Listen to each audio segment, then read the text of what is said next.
Philosophers talk to our times. Marx. It is, of course, one of the deepest ironies. Any act of prophecy changes the world upon which it falls, and can make the prophecy so unlikely. And so I have sat this century and a half or so in purgatory, and thought, if I had not have written, then perhaps the very logic of capitalism, the logic you are now reaching the conclusion of, would have allowed the system to collapse. For the bourgeoisie, the rulers, who read my works, would surely have acted upon them, would surely not have acted upon them as they did, would not have known what was happening until it was too late.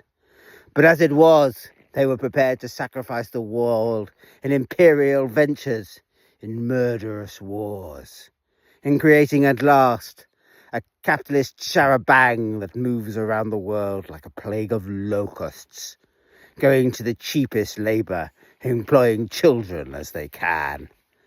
All of this, destruction of the world, to avoid the trap that my writings had clearly set them. And yet here you are. Well done. At the logical conclusion of that trap. I have accepted my blame, and now we need to think about yours. Let me explain. Capitalism has various deaths.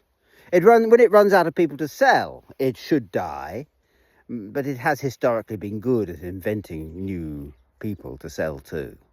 Housewives, the idle rich. But there are two logical termini points. You see, profit is ultimately made through machines. Job upon job is mechanized, and machines run themselves, or more often than not, children run them. You do not need to pay, then, your workers. And in the absence of workers being paid a living wage, you have money to spare. And so it was, all the great professions, one by one, disappeared. And then all the skills, all the bakers were replaced by machines. All the leather workers, the tailors, it all became just a job for nimble fingers and 8-year-old children. That all happened in my day. But of course there was still one of the great buttresses of the system. That self-appointed group of workers who call themselves the middle classes, who feel and are told by the system, after all they are its clerks, that they are somehow peculiarly loved by it. My foot. It was never going to be the way. It was just that thinking machines took longer to build. And once they were, what happened to the clerks and the typesetters? And now what will happen to the solicitors and the artists? Even to the lawyers, if a machine can draft a law. It will become then impossible for even the middle classes to earn a living, as their labour becomes totally de-skilled. And what then? What then when nobody can truly make enough money to live? Oh, you might get a rentier class surviving like locusts for a generation to be the new capitalists, but when the rents can't be paid, what then? More than that. Anyone with a rudimentary grasp of thermodynamics would know that capitalism can't expand forever, that its limited order it imposes comes at such a cost of entropy that at some moment, very nature itself could become chaotic just by the logic of the system. And so you have the two together. You're running out of workers to sack, even as nature runs out of order that you can have for free. So where are our revolutionary armies? Or is it happening again? You see, it was the great irony of my life. Make no mistake, a revolution happened. And when I said it would. But it was a right-wing revolution. A revolution of the awakening of nations, rather than the socialist utopia it should have been. A revolution then that sold to the poor workers a myth of belonging, being part of a higher truth, being part of a historical destiny, of king and country.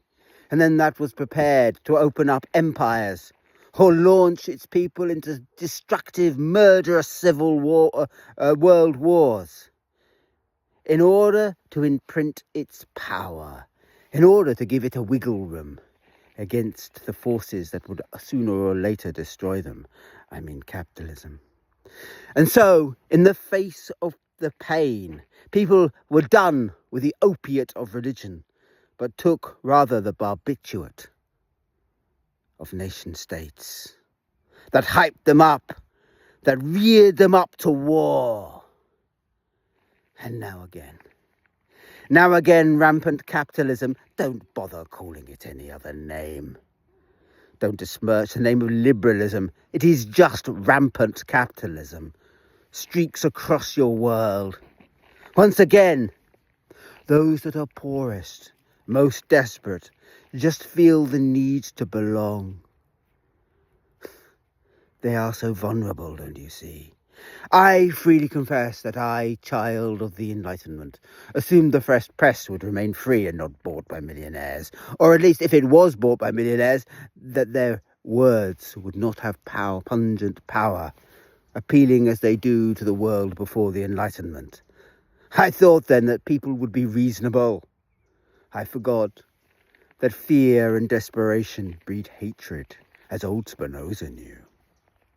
I forgot then that the likeliest course was that people would just ache to belong, and without the union swept away about a generation ago, without an all-inclusive workers' movement that was being destroyed 100 years ago by nations, then to what do they belong but those nations? Hate makes you love the abuser. And so here you are. Congratulations. At the moment, the capitalism has to fall. And what do you have upon your streets but a babel howl of the dispossessed, calling for more oppression? And can you blame them? And what do? Do we scream fascist at them? Do we take these poor miserable souls, for don't make mistake, for all their anger and their strutting under stupid flags? I know it is annoying. But then folk upon barbiturates always are. Do you then scream back at them, as if you are crazed by them? No, my comrades, you must be rather as the old Catholic priests were. Go amongst them, preach your faith, show them that there are other ways, better ways to belong than this cult of death to which they now are part.